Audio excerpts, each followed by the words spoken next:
టీడీపీలో చేరినప్పుడు కూడా టీడీపీ అధికారంలో లేదు. సో నేను ఏ రోజు కూడా ఒక రోజు పార్టీ 2007లో నేను చంద్రబాబు నాయుడు గారితో చేరినప్పుడు రాజశేఖర రెడ్డి గారు ఎంత బలమైన నాయకుడు, ప్రభుత్వం ఎంత బలంగా ఉండేనో తెలుసు రాష్ట్రంలో, కేంద్రంలో. 2017లో నేను కాంగ్రెస్లోకి పోయినప్పుడు ఇక్కడ చంద్రబాబు నాయుడు గారు, అక్కడ మోడీ గారు అధికారంలో ఉన్నారు, ఎంత బలంగా ఉండేనో నీకు తెలుసు. అయినా నేను పోయి కాంగ్రెస్ పార్టీలో చేరిన.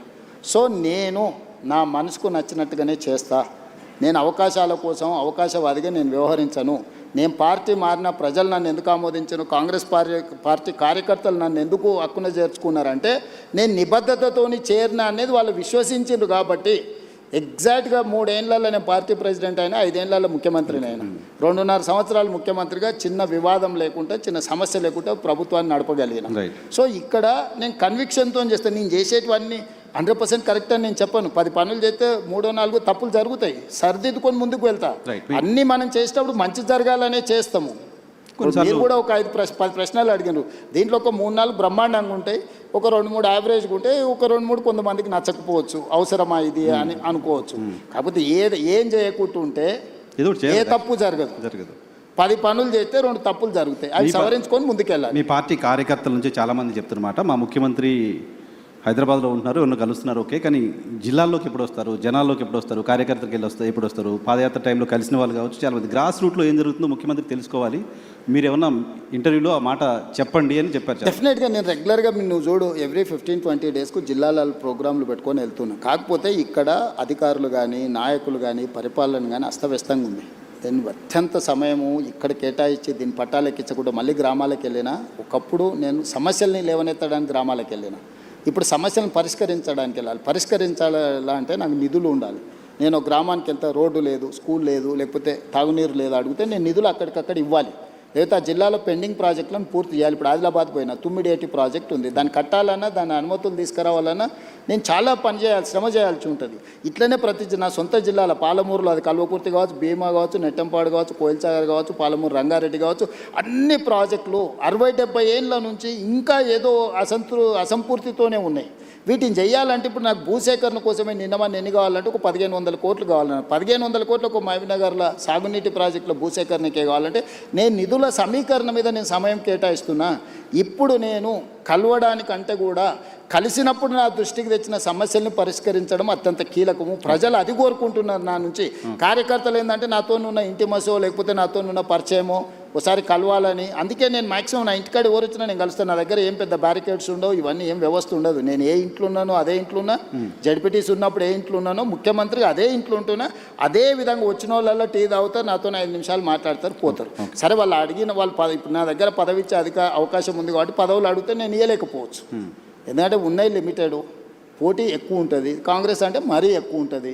సో దాంట్లో ఏరి కూరి కొంచెం జాగ్రత్తగా ఇవ్వాల్సి ఉంటుంది. ప్లస్ నేను చాలా క్లోజ్ కాబట్టి చాలా మంది నాకు ఇంత దగ్గర అన్న నేను అడగంగానే ఎంబడే టైప్ కొట్టి సంతకం పెట్టి ఇస్తాడు అనుకుంటారు. అది అసాధ్యం. చాలా మందికి మీతో ఉంది కాబట్టి న్యాచురల్గా 17 ఏళ్ళు నేను అపోజిషన్లో ఉన్నా అంటే వీళ్ళందరితో ఉండబట్టే కదా నేను ఇక్కడికి వచ్చిన. ఎంతమంది పరిచయం ఉంటారు.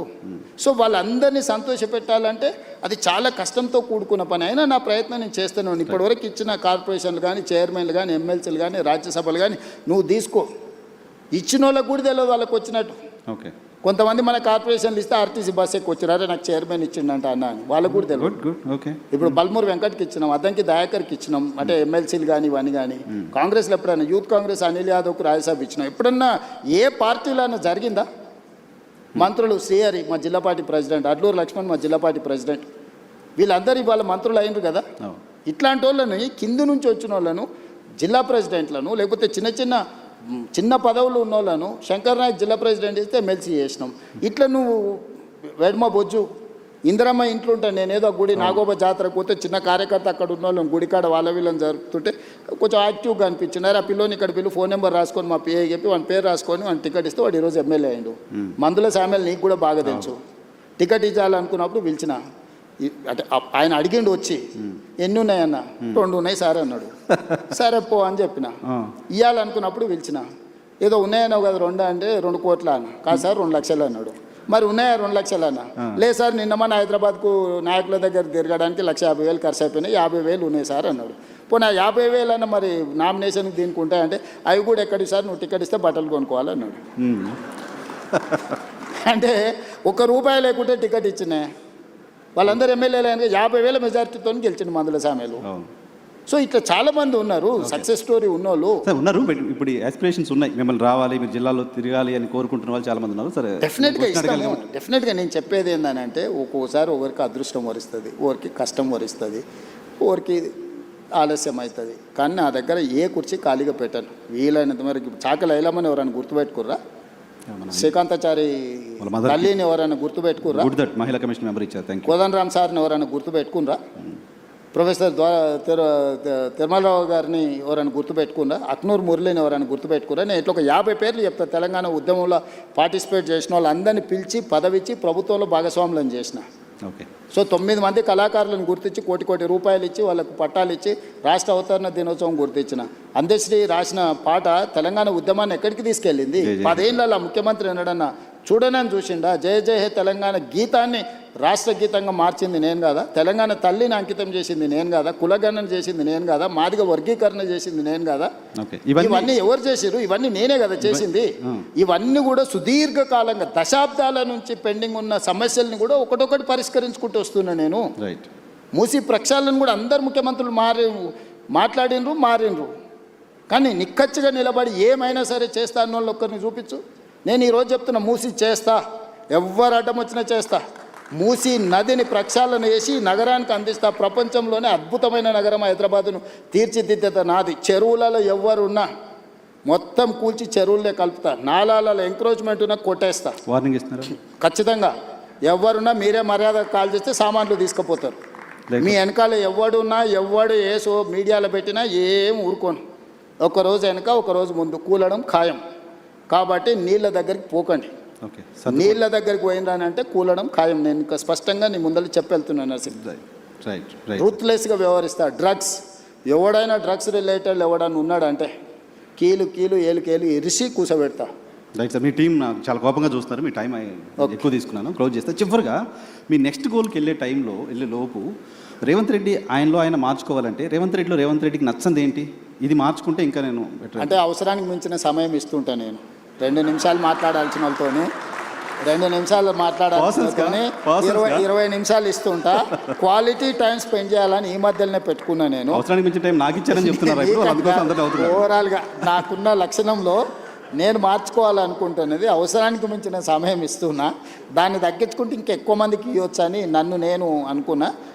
రేపటి నుంచి కొంచెం ఆ ప్రాక్టీస్ మొదలు పెడతాను. మేము చాలా కాలం జర్నలిస్ట్గా ఉన్నప్పుడు మేమందరూ ఫేస్ చేసిన సమస్య, మీతో ఫోన్లు ఎత్తారు. నాకున్న బిగ్గెస్ట్ వీక్నెస్ ఫోన్లు ఎత్తకపోవడం. నేను అఫీషియల్గా అసెంబ్లీలో చెప్పిన నేను ఫోన్లు ఎత్తాను. ఫోన్లు ఎత్తితే ఇప్పుడు ఇంకా అసలు నేను జడ్పీటీసీ రాహుల్ గాంధీ మెసేజ్ పెడుతున్నారు అన్నారు. టెక్స్టే పెడతాడు. అందుకే టెక్స్ట్ పెడితే నేను ఫ్రీగా ఉన్నప్పుడు ఫోన్ చేస్తాను. నేను ఫోన్ ఎత్తడం మొదలు పెడితే నా దగ్గర ఉన్న మనిషితో నేను మాట్లాడలేను. నువ్వు 10 నిమిషాలు టైం తీసుకొని వస్తే 10 నిమిషాలు పక్క రూమ్లో పోయి ఫోన్ మాట్లాడిన అనుకో, నువ్వేమనుకుంటావు? రెండోది, నీ పక్కన ఎవడుండో ఇవాళ రేపు ప్రతిదీ ఫోన్లలో రికార్డ్ చేస్తారు. నీకు అనుభవం అయిందా? అవును, చాలా. స్పీకర్ ఫోన్ ఆన్ చేసి చూడు ఇప్పుడు ముఖ్యమంత్రితో మాట్లాడతాను. రాత్రి 12ంటికి ఫోన్ చేస్తాడు వాడు, నాకు దగ్గరోడు. ఏం చేస్తున్నావు అన్న అంటాడు. రాత్రి 12ంటికి ఏం చేస్తావా? ఏందిరా నీ సమస్య ఏంటంటే మా ఇంట్లోకి పాము వచ్చిందన్న, నువ్వు పాము సంగతి ఏందో చూడంటే నేను పోయి పాము పట్టుకోవాలన్నా. అంటే నేను ఎత్తే ఫోన్ని కూడా మీరు క్వాలిటీగా వాడుకోవాలి కదా.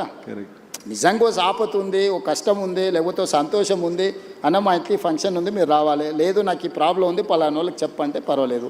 ఇవాళ రేపు ఫోన్ల ఉపయోగానికంటే దుర్వినియోగం ఎక్కువ జరుగుతుంది. Very true. కాబట్టి నేను మనుషులతో మాట్లాడితే తప్పితే ఫోన్లలో నేను మాట్లాడినా కూడా 1, 2, 30 సెకండ్స్ 1 మినిట్లో ఓకే రైట్ అవునా మంచిది రైట్ అని పెట్టేస్తాను. ఫోన్ నేను మాట్లాడాను. ఏంటంటే ఇవాళ రేపు మీడియా కూడా మీడియా లాగా లేదు కదా.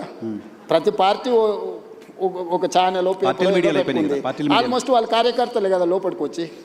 మన ఊరికే నేను ఒకసారి చిట్చాట్ చేస్తేనే రికార్డ్ చేసుకొని పోయారు. మీతో నేను క్యాజువల్గా రికార్డ్ చేసుకొని పోయి పెట్టి పెద్ద నేషనల్ లెవెల్ ఇష్యూ అని తెలిసి ఎస్ఎస్సి తరూర్ విషయంలో ఏదో మాట్లాడినా అని.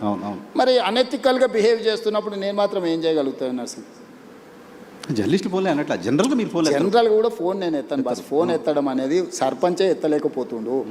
నేను రాష్ట్ర ముఖ్యమంత్రిని ఫోన్ ఎట్లా ఎత్తుతాను నువ్వే చెప్పు. సరే మేము ముఖ్యమంత్రిగా ఉన్నప్పుడు అన్నట్లా మీరు ఫస్ట్ నుంచి ముందు నుంచి కూడా నేను ఎత్తాను. ఫోన్లలో ఉన్న ప్రమాదం నేను ముందే పసిగట్టిన. 20 ఏళ్ళ నుంచి ఫోన్లు ఎత్తారు. 20 ఏళ్ళ నుంచి కూడా నేను ఫోన్లు తక్కువ ఎత్తుతాను. ఉన్నడా లేదా కనుక్కోవడానికి ఫోన్ తప్ప ఫోన్లో నేను మాట్లాడాను, నేను ఎత్తానని క్లియర్గా చెప్పాను. నాకు టెక్స్ట్ పెట్టు, నేను బండి ఎక్కగానే ఇప్పుడు నా ఫోన్ బండ్లు ఉంటుంది 2 hours నీ దగ్గర ఉన్నా ఎక్కగానే చెక్ చేసుకుంటా, ఎవరైనా టెక్స్ట్ పెడితే వెనక్కి కొడతా, రైట్. లేకపోతే వదిలేస్తాను. నేను ఒక స్టైల్ పెట్టుకున్నా, Okay. ఫోన్లు ఎత్తకపోయినా నేను ముఖ్యమంత్రి అయిన ఇది కూడా చూడు మరి. ఏంటంటే మోదీ గారు మొన్న హైదరాబాద్కి వచ్చినప్పుడు హంసే జుడ్జా ఉన్నారు మిమ్మల్ని. దానికి మీరు డైరెక్ట్గా ఆన్సర్ చెప్పకుండా చిట్ చాట్లో ఏదో చెప్పి వదిలేశారు. ఇక్కడ ఆన్ రికార్డ్ కెమెరాలు ఏం చెప్పారు ఆయన? కలిసి నడవమంటే దాని అర్థం ఏంటి? మేము మాట్లాడుకున్నది మీరు పొలిటీషియన్ మాత్రమే కదా, పొలిటికల్ అనలిస్ట్ కూడా కదా, మీకు ఎలా అనిపించింది? అధికారిక కార్యక్రమంలో ఒక రాష్ట్ర ప్రభుత్వం, కేంద్ర ప్రభుత్వం అధికారిక కార్యక్రమంలో ప్రధానమంత్రిగా వారు, ముఖ్యమంత్రిగా నేను అందులో పాల్గొన్నాను. మొదట నేను మాట్లాడినప్పుడు నేను వారికి రాష్ట్రంలో ఉన్న పరిస్థితులు, ప్రధానమంత్రి మన్మోహన్ సింగ్ గారు ఉన్నప్పుడు ఆయన గుజరాత్ ముఖ్యమంత్రి, వారి సహకారం వల్ల 10 సంవత్సరాలలో గుజరాత్ మోడల్ అని తయారు చేసి దేశానికి ఒక గొప్ప విధానాన్ని అందించినామని వాళ్ళు చెప్పుకుంటున్నారు. మరి మన్మోహన్ సింగ్ గారు అంత మెగ్నానిమిటీ చూపిస్తే నువ్వు గుజరాత్ మోడల్ తయారు చేయగలిగినావు కదా ముఖ్యమంత్రిగా. ఈరోజు మీరు మోడీ గారు ప్రధానమంత్రిగా ఉన్నారు, మా తెలంగాణ ప్రజలు నా నుంచి కూడా తెలంగాణ మోడల్ ఎక్స్పెక్ట్ చేస్తున్నారు. ఆనాడు మోడీ గారు మీకు అందించిన సహకారం ఈనాడు మోడీ గారు రేవంత్ రెడ్డికి అందించాలి. దాంతో ఈ దేశ ఆర్థిక వ్యవస్థలో 10% మేము కాంట్రిబ్యూట్ చేస్తాం, నీ సహకారం మాకు కావాలి స్పష్టంగా నేను చెప్పిన. అప్పుడు ఆయన వికసిత్ భారత్ గురించి చెప్పి ముజే జోడ్జా నువ్వు ఏదైతే అంటే ఆ రోజుల్లో ఇచ్చినట్టు ఇస్తే నీకు సగమే వస్తాయి అన్నాడు. ఆ రోజున్న రూపాయి మారకం విలువ ఈ రోజు ఇప్పుడే టీవీలో చూసిన 97 రూపాయలు అయినట్టుంది డాలర్. ఆ రోజు ఎంత ఉంది? 45 రూపాయలు 50 రూపాయలు ఉంది. సో ఈ కంపారిజన్ ఆర్థిక వ్యవస్థ బడ్జెట్ విన్నాం సార్ మేము, కానీ ఆయన రేవంతాజీ అని పాజ్ ఇచ్చి పర్టికులర్గా మాట్లాడాడు. అది అంటే రాష్ట్ర ప్రభుత్వం గత 10 సంవత్సరాలు కేసీఆర్ గారు ఏ రోజు కూడా సహకరించలేదు, సహకారం తీసుకోలేదు, కేంద్ర ప్రభుత్వంతో కలిసి రాలేదు, మాకు అనుమతులు అడగలేదు, మమ్మల్ని నిధులు అడగలేదు. జస్ట్ అప్కే ప్యార్ రహేతో బస్ హై ప్యార్ మే మై మర్ జాऊंगा అని చెప్పి మెదక్లో ఒకసారి అన్నాడు. ఆయన ప్రేమ అడిగిండు, నువ్వు మాత్రం నిధులు అడుగుతున్నావు, నిధులు అడగాలంటే మాతో కలిసి ఉండాలన్నాడు. నేను కూడా కలిసి ఉంటా, కలిసి పనిచేద్దాం. వికసిత్ భారత్ నీకుంది, తెలంగాణ రైజింగ్ నాకుంది, ఈ రెండు కలిస్తేనే ఈ దేశం, రాష్ట్రాల అభివృద్ధి జరగకుండా దేశం అభివృద్ధి జరగదని నేను చెప్పిన, ఆయన కూడా అదే ఆమోదించను. మా మధ్యలో 2 ప్రభుత్వాల యొక్క సహకారము, పాలసీ పెరాలసిస్ లేకుండా పాలసీ ఎక్స్చేంజ్ చేసుకోవడానికి అవసరమైన ప్రణాళికలు మాట్లాడుకున్నాము. మోడీ గారికి నా కమిట్మెంట్ తెలుసు పాలిటిక్స్లో, ప్లస్ నేను నడుపుతున్న ప్రభుత్వం విధానం కూడా ఆయనకు తెలుసు. కాబట్టి రాజకీయాలకు తావులేదు. ఆయన ఒకవేళ అక్కడ మాట్లాడినుంటే, పరేడ్ గ్రౌండ్లో ఇదే మాట్లాడినుంటే పార్టీ మీటింగ్ కాబట్టి చెప్పేటోని. మేము కలిసి పాడుకున్నదే ప్రభుత్వ అధికారిక కార్యక్రమం, మైకుల ముందల్లే ఇద్దరం మాట్లాడుకున్నాం. దీంట్లో ఒకవేళ నువ్వు అనుకున్నది ఉంటే తెర వెనుక కూడా మాట్లాడుకోవచ్చు కదా నర్సింగ్. అవును. కాబట్టి ఆయన తెలంగాణ రాష్ట్రానికి ఎవరైనా ఇబ్బంది పెట్టడం కోసం బహుశా మిమ్మల్ని అలా ఇన్విటేషన్ ఇచ్చారు. అందరు ఎదురుగానే మాట్లాడిండు, ఇది అందరు బహిరంగంగా జరిగిందే. ఆయన ఓపెన్ ప్రపోజల్ కలిసి రమ్మని తెలంగాణ ప్రభుత్వానికి ఇచ్చిండు, కేంద్ర ప్రభుత్వంతో కలిసి రమ్మని. కేంద్ర ప్రభుత్వం మీరు అంత ఫార్మల్గా చెప్పండి. మీరు పొలిటీషియన్ కంటే కూడా పొలిటికల్ అనలిస్ట్గా చాలా బాగా పాలిటిక్స్ అనలైజ్ చేస్తారు, నాకు తెలుసు. ముఖ్యమంత్రిని ప్రధానమంత్రి పాజ్ ఇచ్చి టీచ్ చేస్తున్నట్టుగా మాట్లాడితే దాన్ని రకరకాలుగా అనుకుంటే మంచిదే కదా. నాకు డిమాండ్ ఉందని నీకన్నా అర్థమైంది కదా. పోనీ రేవంత్ రెడ్డికి డిమాండ్ లేదు, అవుట్డేటెడ్ కాదు, రేవంత్ రెడ్డికి డిమాండ్ ఉంది అనేది అర్థమైంది కదా. డిమాండ్ అండ్ సప్లై కదా మార్కెట్ అంతా. సో రేవంత్ రెడ్డికి ఈ దేశంలో డిమాండ్ ఉంది, అది తెలంగాణ ప్రజలకు గౌరవము.